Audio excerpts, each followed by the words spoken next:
Hi, I'm Bill Kristol. Welcome back to Conversations.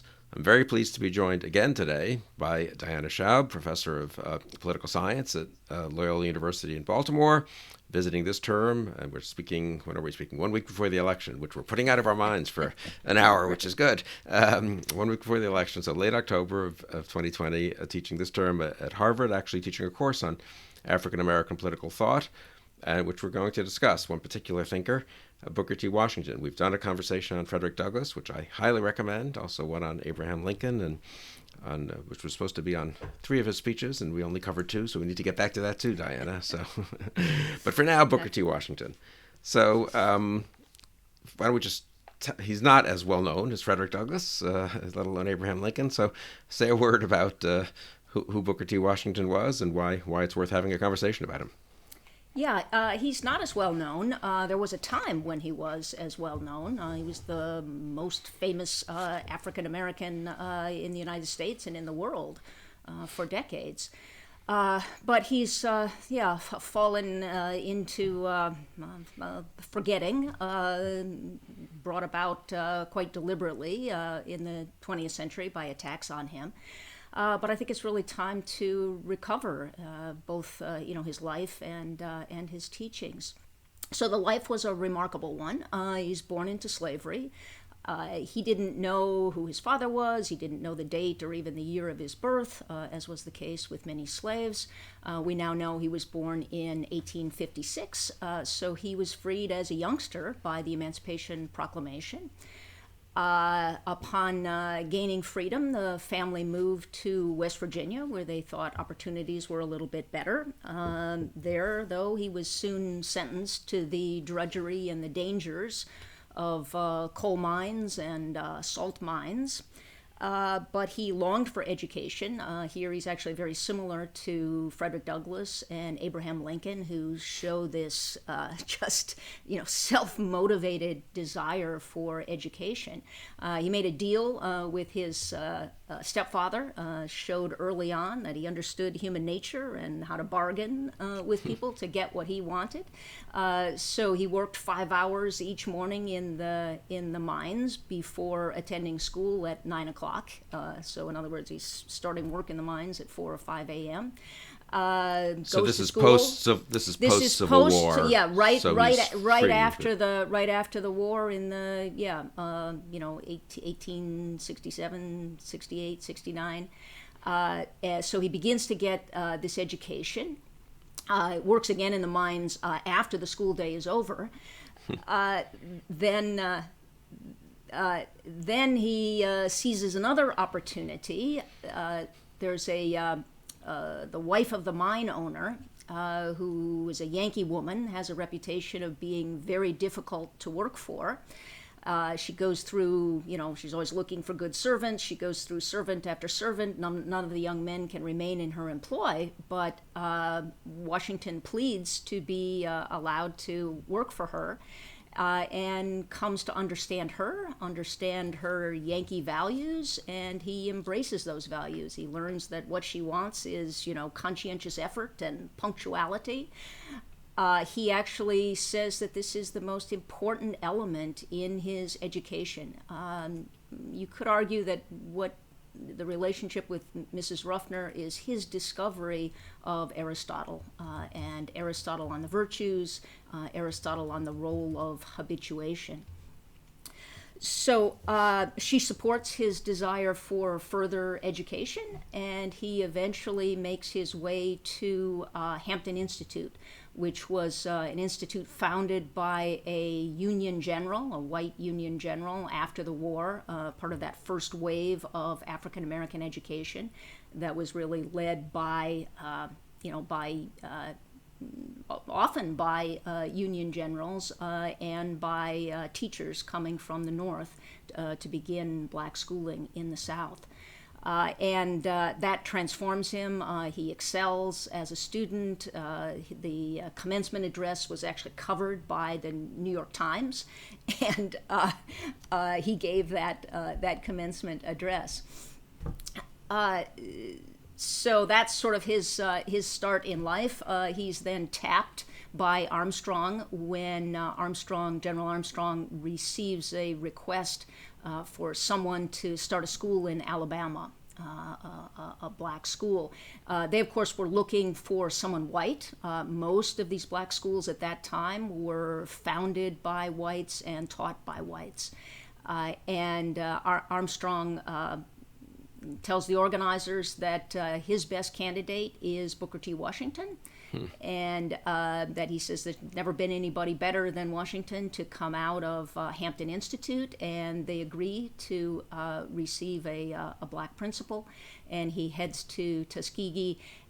Arrives. There's no school building. There's no land. There's a small financial appropriation for the school, and from that foundation, he builds basically an educational empire. It's not just Tuskegee Institute itself, but the outreach of Tuskegee into the surrounding communities and eventually really throughout the South. And he founds Tuskegee, so if I've got the chronology right, as a very young man, right? He's 24, 25 years old when he founds it, and he arrives and just starts to get a feel for the community. He goes around visiting and resides at these, ramshackle cabins. Gets to know the people, tries to persuade them to send their children to school. Begins, his fundraising efforts, which, eventually assume just phenomenal proportions. He becomes sort of the friend of all of the titans of industry in the North who support Tuskegee and support his efforts. So it's a remarkable life of achievement and rising. And he runs his Tuskegee for pretty much the rest of his yes. life. So all of his efforts, for those first 15 years are devoted to Tuskegee, building Tuskegee. And actually, interestingly, part of that building of Tuskegee, it's not just the education and increasing the number of students, but it's acquiring land. So he, in the period of 14, 15 years, he acquires 1,800 acres of land in the South. So he understands that land is a basis for power, political power, economic independence, and for respect. That this will have to garner the respect of the whites, in the surrounding areas. There was, this was a very dangerous thing to do because even though most of the white fears were about black political power, there were also those who saw that by gaining this kind of economic power and independence, that itself, at least from the sort of racist white perspective, was a threat.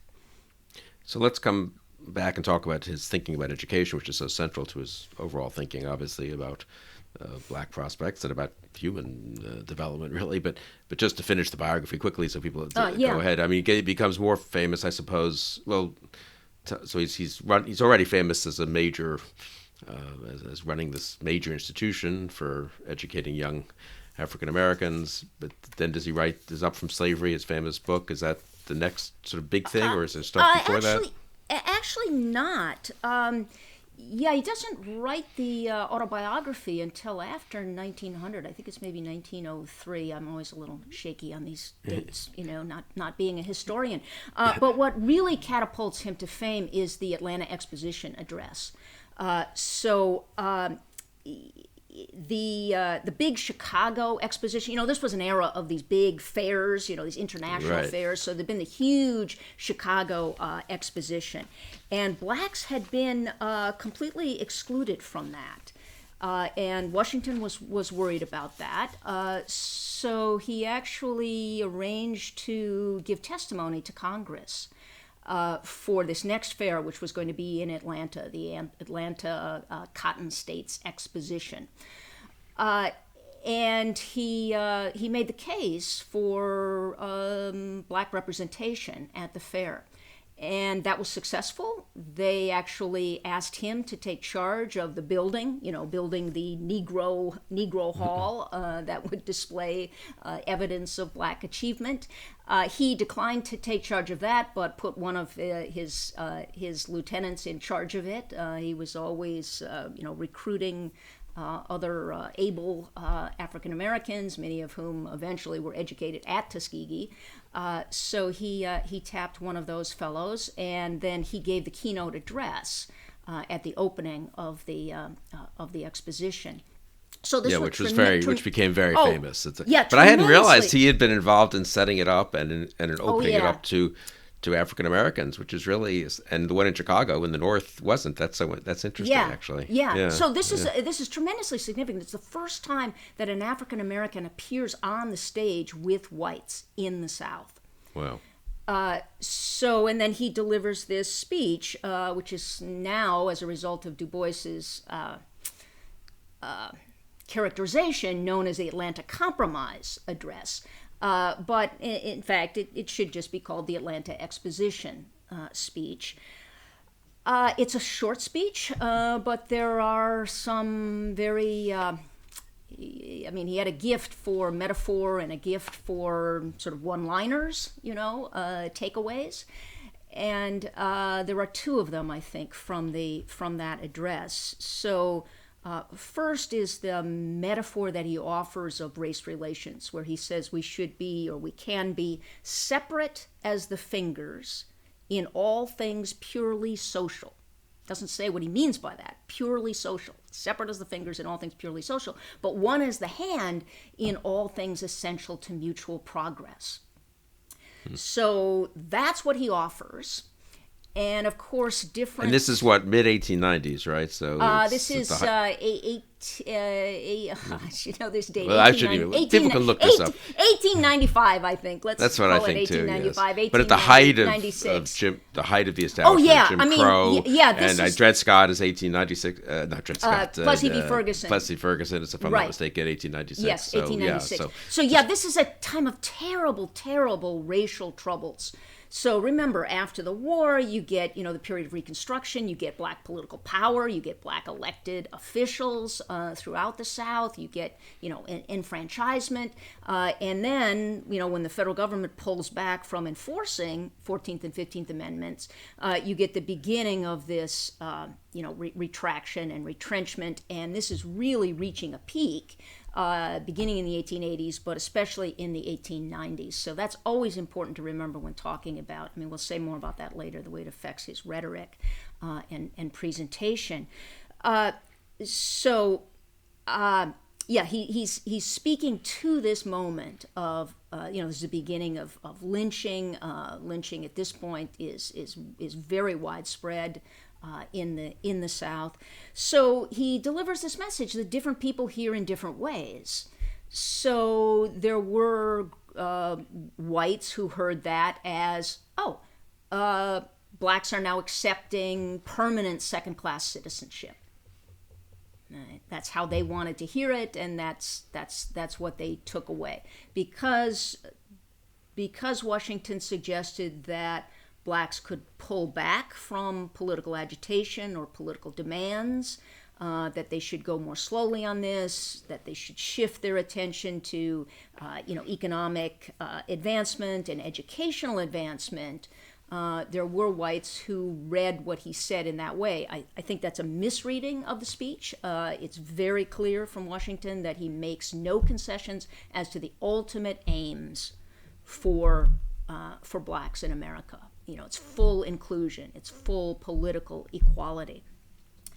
And of course, what happens then is that there are some blacks in the North who want to sort of maintain this tradition of political demands and political protest, who also read the speech in that way. The other message that he delivers in the exposition address, he says, he calls on both blacks and whites to cast down your bucket where you are. Cast down your bucket where you are. And this is actually in response to various movements that are afoot. So, because of the terrible racial troubles, you get a return on the part of some leading black figures to the notion of colonization, emigration, that they should just leave the United States. So important figures like Alexander Crummell and Edward Blyden, and eventually Marcus Garvey will come on the scene with a coarser version of that same argument, saying that we just got to give up in America and go elsewhere. And then you have racist whites embracing that same message and saying, not only should they leave, but maybe we should make them leave. And we can bring in white immigrants from Europe to replace that labor pool.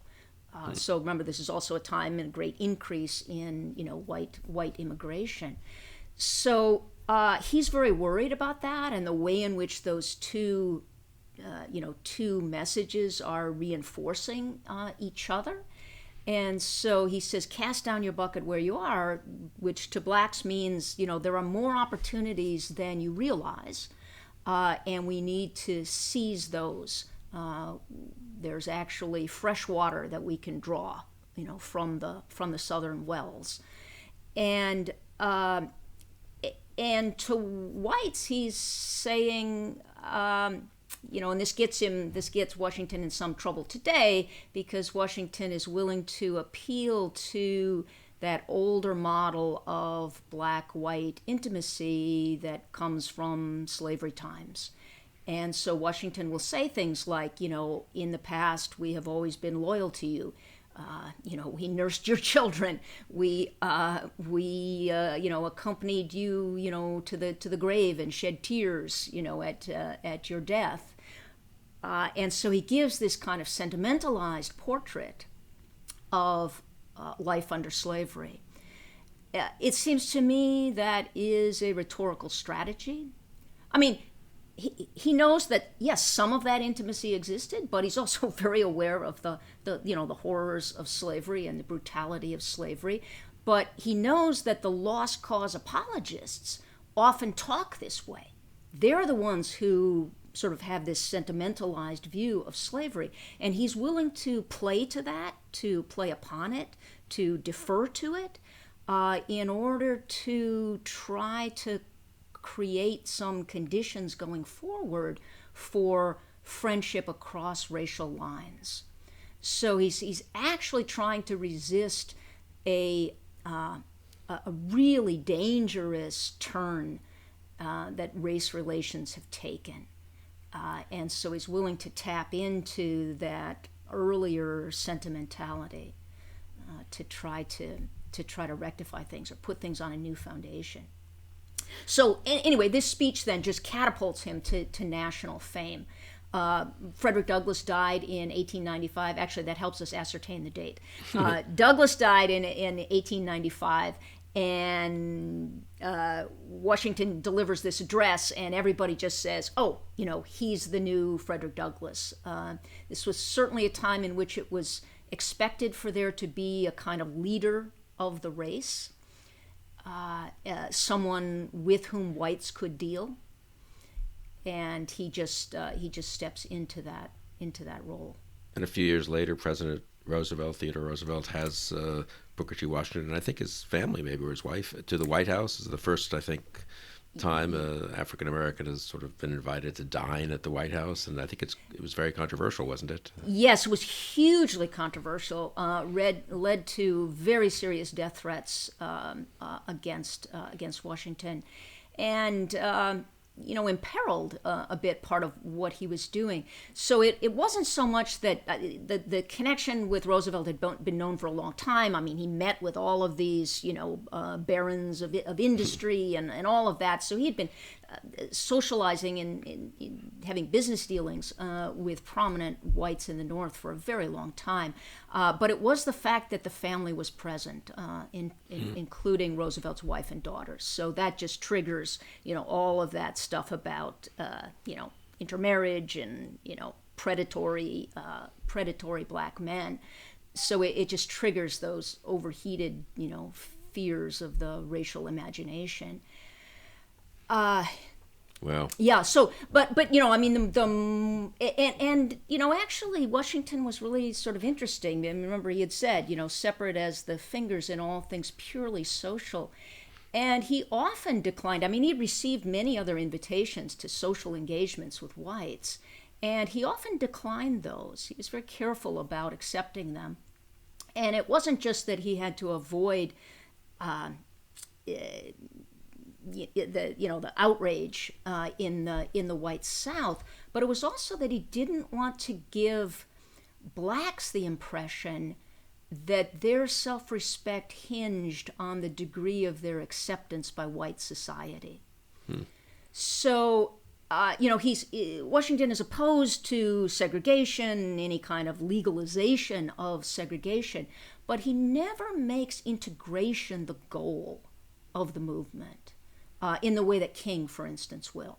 Now, that might just be, partly a result of, the times allowed for actually talking about integration and speaking of it in a positive way. But I think also there's a real concern in Washington with black dignity and self-respect, and making sure that that hinged on the possession of character, a kind of internal standard, the virtues, and not on how you're viewed by others. And here actually you can see that Washington is himself in his own way grappling with what Du Bois calls double consciousness. Is that very famous line from Du Bois about life behind the veil, and blacks have no true self-consciousness because they're always seeing themselves reflected through the eyes of whites. And Washington, in his own way, without thematizing that, is showing how to avoid that. So maybe say a word about more than a word about Washington's positive teaching, so to speak, about that's in his book Up from Slavery and in his other speeches. I don't know if we could either begin with, I mean, he's more famous. Yeah. You commented this to me when we were talking last week.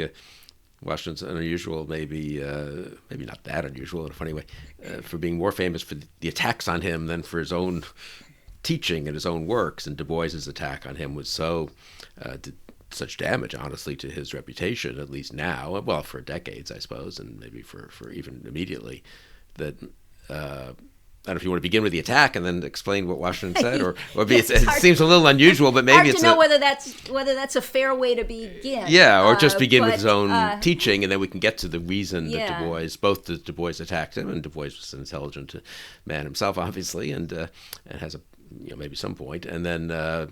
Or at least deserves to be heard, as it were, and then we can talk also about then how that's played out subsequently. So whichever order you want, let's begin. I mean, in a way, I think you have to begin just from that historical moment, and we've already recapped that a little bit. So, Washington is not responsible for the stripping, for disfranchisement, right? That was already ongoing. He has to meet that moment, and what he says is, we need to shift to what is most urgent and what is actually doable for us. So there's just, a realistic assessment. And he's in the South. He's in the belly of the beast. He's aware of what the limits on maneuver are. But he also, I think, just in general believes that there is a kind of natural, organic progression. And so he does sometimes suggest that, in fact, blacks went out of order, or the nation went out of order, in granting political enfranchisement before education and economic advancement had been achieved. So his argument is that the first thing we need is, to pay attention to, food and shelter and some sort of economic wherewithal. And he believed that if the threat of black political power were taken off the table, then whites would be willing to allow for black economic advancement. So here again, there's a kind of misrepresentation out there about Booker T. Washington. People always say, oh, it's that up by your bootstraps stuff, right? We can just do it all ourselves. In fact, that is not what he's saying. he is saying that white tolerance is necessary to achieve black economic advancement. And he's trying to figure out how to make whites allow for black education, because there was a lot of white resistance to black education. There's a belief that if blacks became educated, then they would no longer be good subordinate laborers. The same thing that Frederick Douglass had been told when he was a slave. If a slave learns to read, it forever unfits him for slavery. So Washington also believes that political power will not really be effective until blacks have economic independence and education. And what he has in mind here is that you could actually see this happening even in the time of King and the Voting Rights Act, before the Voting Rights Act, when blacks started to register to vote in the South.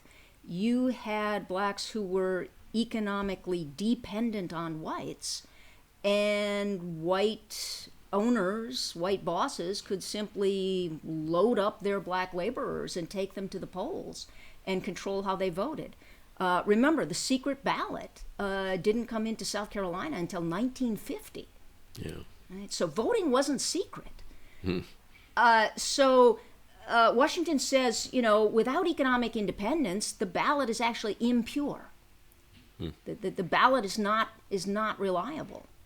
And to get to economic independence, he famously seems to at least encourage, and I think in practice did really at Tuskegee, a kind of, I guess, what we would call vocational education. Is that fair? Or yeah.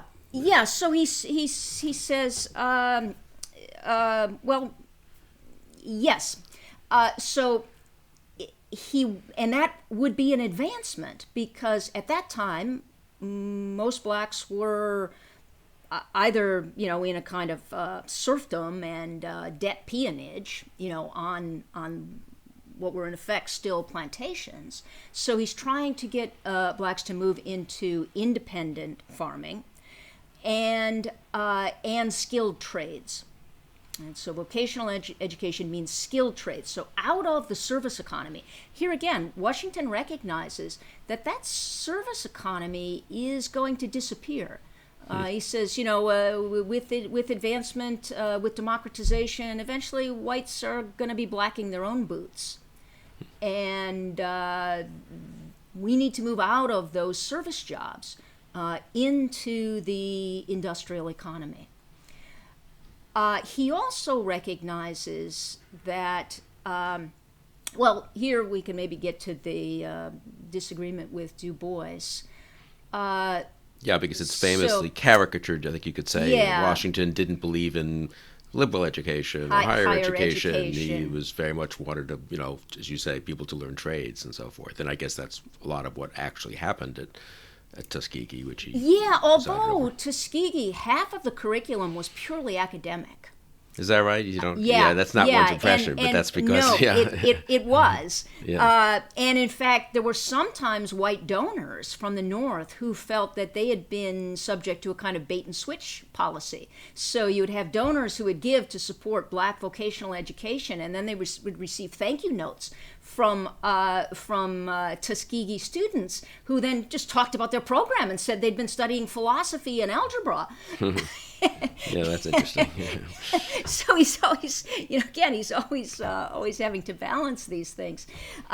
So Du Bois, is the great supporter of collegiate education, of liberal education. And those of us who are liberally educated ourselves, we can't help but respond to just the beauty, just the stunning beauty of Du Bois's descriptions of liberal education. But remember, for Du Bois also, that education is at most for the talented 10th. Yeah. The talented 10th. And actually, at this point in American history, there's no more than 2% of whites who are receiving a college education. Right? So Du Bois actually agreed for a very long time about the need for vocational training, industrial education for the great black masses. So it's possible to really exaggerate the differences between them. So Du Bois understood the need for vocational education, and Washington understood the need for college education. I think what Washington thought was basically those few will find their way. And in fact, leading white institutions were already open to blacks.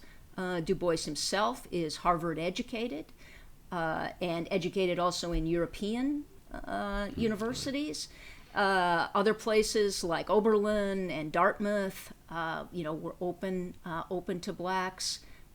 Some weren't. Princeton was not, but state Harvard universities was. in the north And were, then, I think. Yeah. Yeah, and then of course there were these outstanding black institutions: Atlanta University, Fisk, Howard. It had already all been founded. So.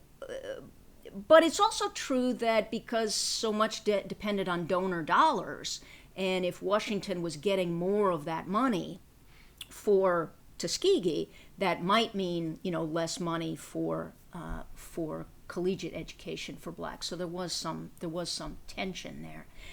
But I guess what I've said so far is that we don't want to exaggerate the differences between them. On the other hand, there is a fundamental disagreement, and I think you can see it by thinking about an image that Du Bois puts out. And Du Bois says, imagine a poor black boy poring over his French grammar amidst the dirt and weeds of a neglected home. Okay? So get that image in your mind and then think about how you react to it. And I think Du Bois is right that the way Washington reacted to that was to see it, as Du Bois says, as the acme of absurdities. In other words, you got to move in the right order. Culture begins for Washington with agriculture. You start at the bottom and you work your way up. You've got to see to food and shelter first. You've got to be able to be self-supporting. When you have all that, you move on to the next stage. It's kind of like that quote from John Adams about, I have to study war and politics, so that my children can study the fine arts and, right. The beautiful things in life. For Washington, utility. He puts that emphasis on utility.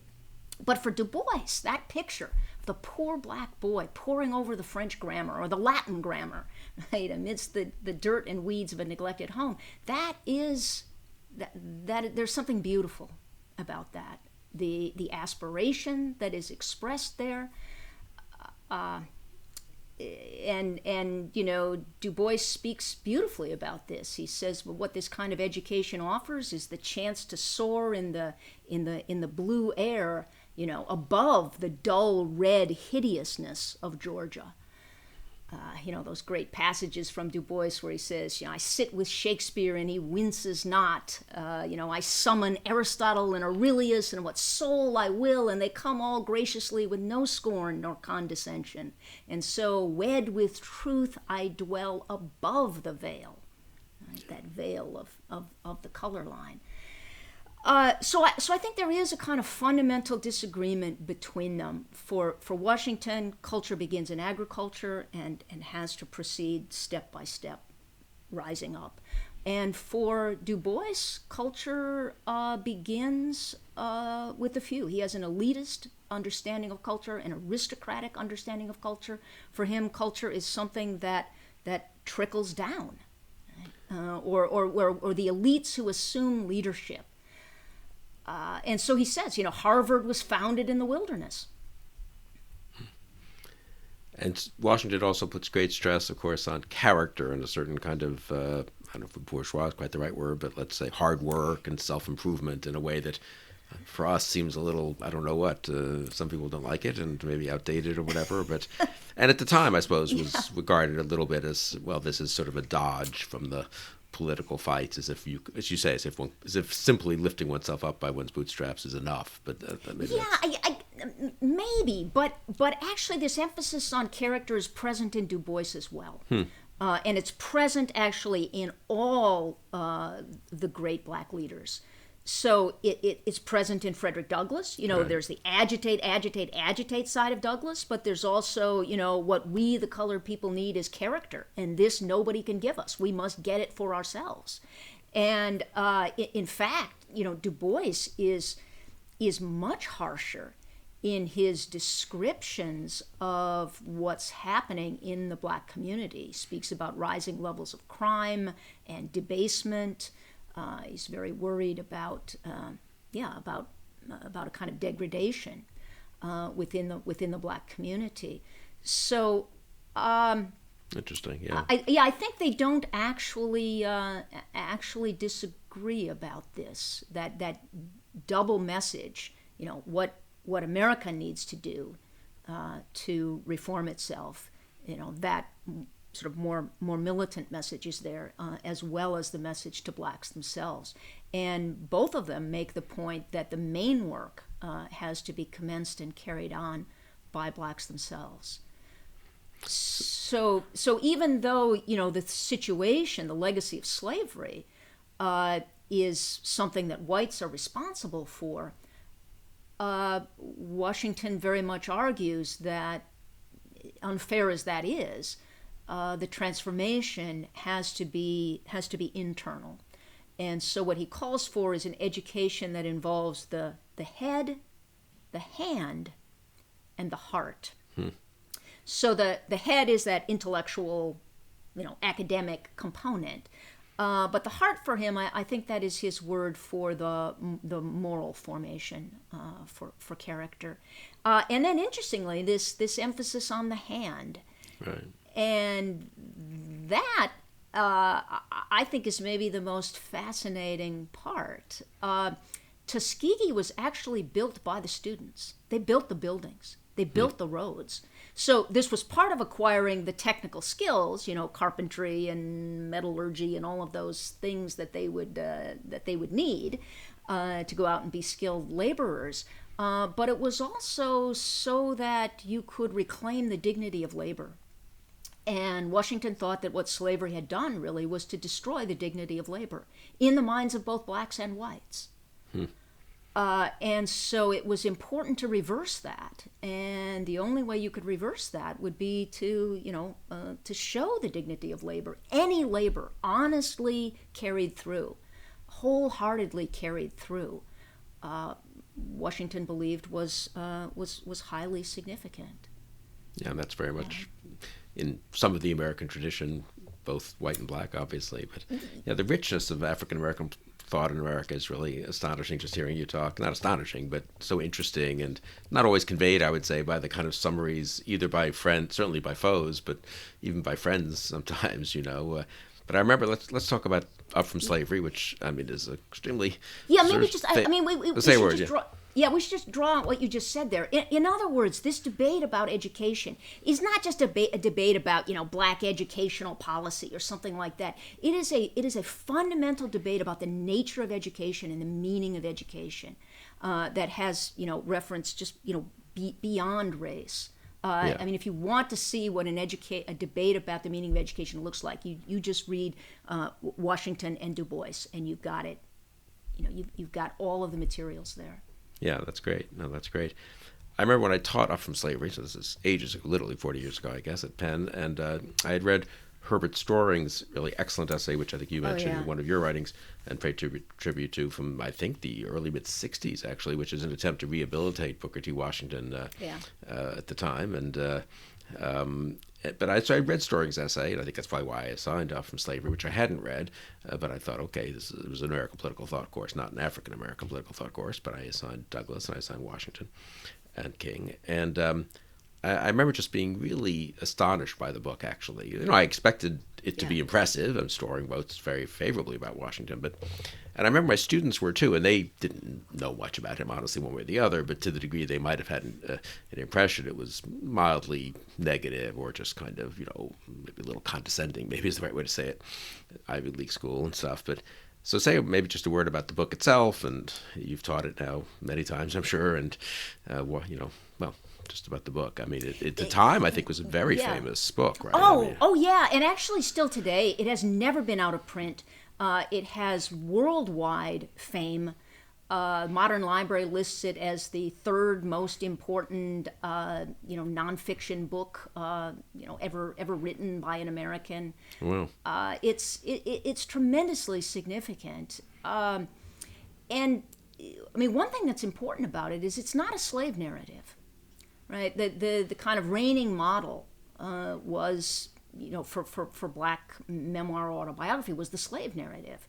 But this is up from slavery. And the emphasis is on the up. So it is a story of rising. It's a story of how to confront and master the challenge of freedom.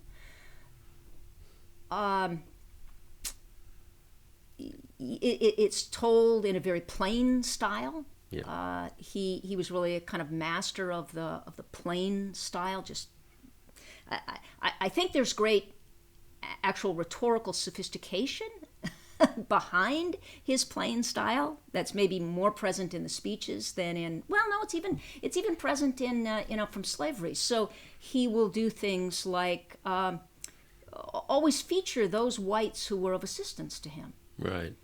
So Mrs. Ruffner, the Yankee woman, or the teachers at Hampton Institute who were white, he describes them as his best friends. So he's using that autobiography again to cultivate Black-white friendship.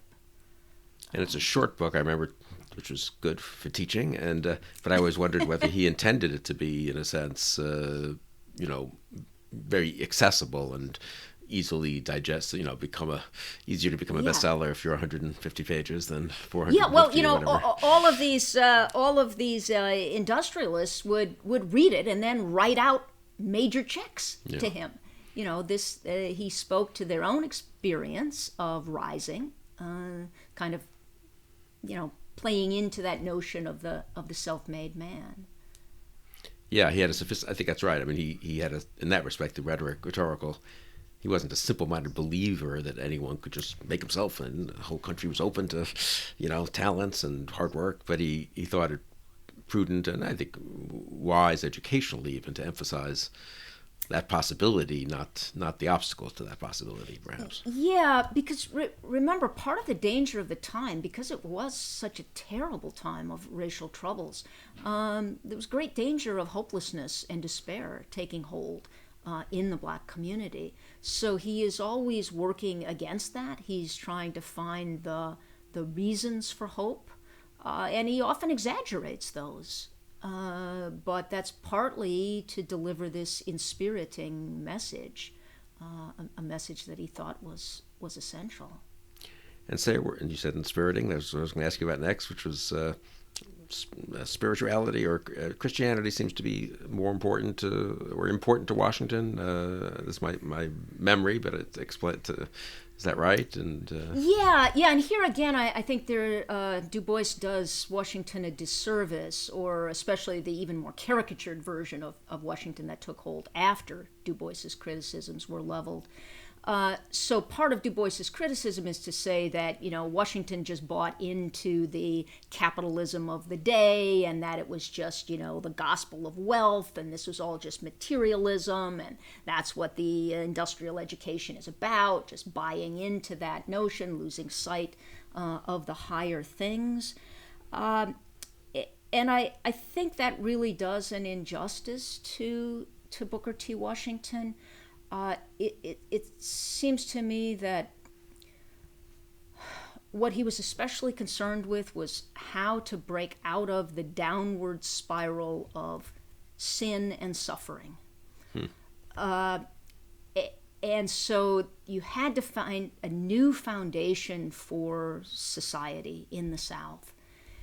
And that required blacks having a care for the souls of whites and whites having a care for the souls of blacks. And this comes through, I think, in an amazing way in one of my favorite speeches of his, a speech called Democracy and Education, where he tells the story of the treatment of the only black cadet at Annapolis. So there was a black cadet accepted into Annapolis. And of course, he was just, an outcast. He was persecuted by his fellow students. He had to be basically assigned a bodyguard to go to class. And there was one incident, and he tells this incident, where the mother of one of the white students, to celebrate her son's birthday, has sent a cake. And she makes the request of her son, make sure to give a piece of the cake to the poor, unfortunate black boy. And so in the dead of night, I mean, this boy has to do as mother tells him, right? He brings the piece of cake, at midnight, so no one else witnesses this, and delivers the piece of cake. And then can I just read? You know, Please. how I like Sure. to read aloud. So I think I can find the passage here.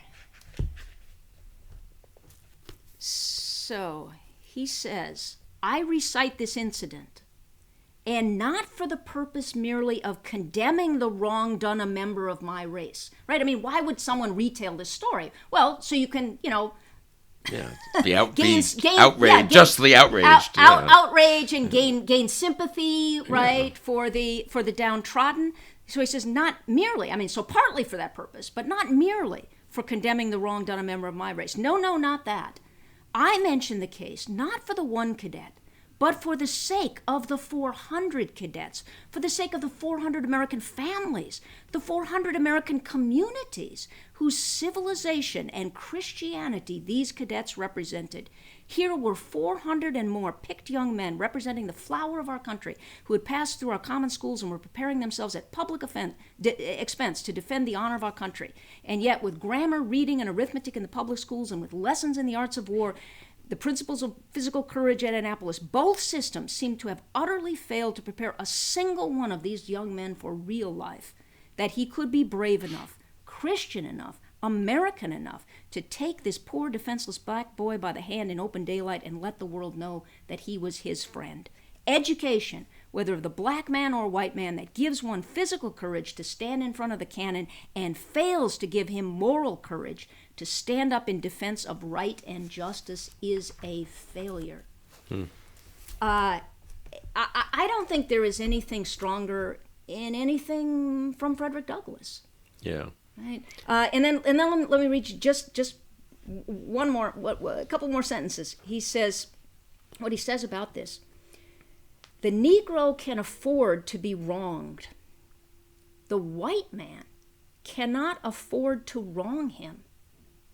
Unjust laws or customs that exist in many places regarding the races injure the white man and inconvenience the Negro. No race can wrong another race simply because it has the power to do so without being permanently injured in morals. The Negro can endure the temporary inconvenience, but the injury to the white man is permanent. It is for the white man to save himself from his degradation that I plead. So I think this is an incredible moment. He doesn't denounce whites. There is denunciation there, but more than that, he pities whites. He extends his pity to them. So that I think he really sees himself as sort of ministering to the souls of white delinquents. His care is for the white bigots. And in this, it's a little bit like King, King at his best, when King talks about what the nonviolent resistor does, that he is sort of trying to trigger the shame and appeal to the conscience of the bigot, in the belief that the bigot is capable of moral transformation. But it's also, I mean, you say in an essay you wrote on Washington's speech, Booker T. Washington's speech, on the 100th anniversary of Lincoln's birth. So it's a speech about Abraham Lincoln Yeah. from 1909. Also very much worth reading. I read it after reading your essay on Yeah. it, which in Law and Liberty from a few years ago. And you say in passing, but I was very struck by the sentence, while not fierce and fiery like so many of his predecessors and successors, Booker T. Washington may well be the bolder critic of American society, with more profound reforms in view. And I was struck by Yeah. what you just read is in a way a bolder criticism than just, we need to be equal and, treated better and so forth, right? Yeah. In other words, the focus on politics, I think, for Washington is, in a certain sense, I don't want to say the superficial, but it's the outward.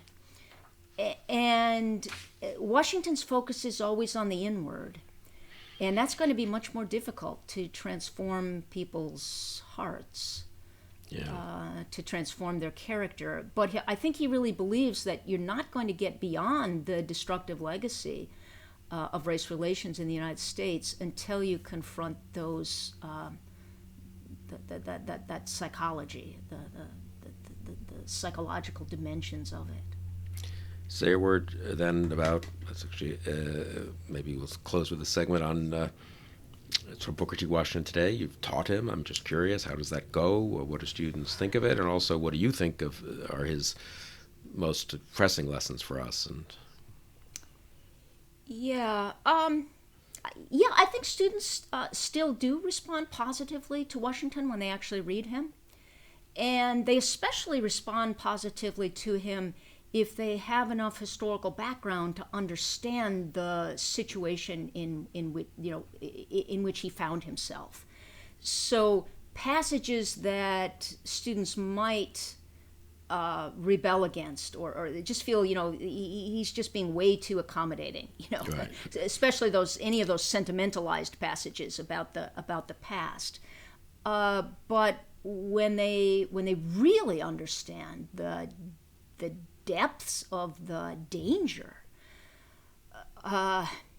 this era of disfranchisement and lynching, when they see there might be a rhetorical reason for him that this indicates a certain kind of shrewdness, the way that he's speaking. I think in a way they become more receptive to him, partly because the moment today regards racism as structural and systemic and everywhere. And so when you read Booker T. Washington, you really are seeing a confrontation with systemic and structural racism, and not covert racism but open racism. Right. And he is having to navigate that, so they can appreciate that. But I guess what I would say then about the moment today, I think Washington is still incredibly relevant. We live in a time of, racial focus, racial mistrust, economic inequality, especially, the generation after generations of a black underclass, right? I mean, the majority of blacks have moved into the middle class, but there is this persistent problem of black poverty generation after generation, and not just material poverty, but a kind of spiritual poverty, hopelessness and despair. So I think the message that Washington delivers of the need for a constructive program, progressive in the true sense, focused on rising, and focused on black agency, and the need for that kind of black agency. I think he offers all of that, and also that he offers a kind of salutary antidote to the relentlessly political focus of today.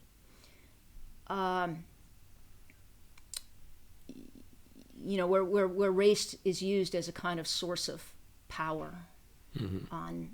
on both the white side and the black side somehow. I mean, Shelby Steele is very good, I think, in his analysis of this and the way in which he actually goes so far as to say that race is America's original sin, not slavery, and that we're still kind of engaged in that struggle over power through race. And I think that Booker T. Washington is that he really saw that and understood it profoundly and sketched a way to break out of it. Interesting. And he's also very critical of some intellectuals who, from afar, issue verdicts about other people whose situations they don't understand, right? Yeah. I mean, he thought that the black intellectuals who led the charge against him or the critique of him really didn't know whereof they spoke. They had the luxury of working in the North, and they didn't really understand Southern conditions. And actually, the attacks on Washington went so far as to eventuate in the attempt to cancel him.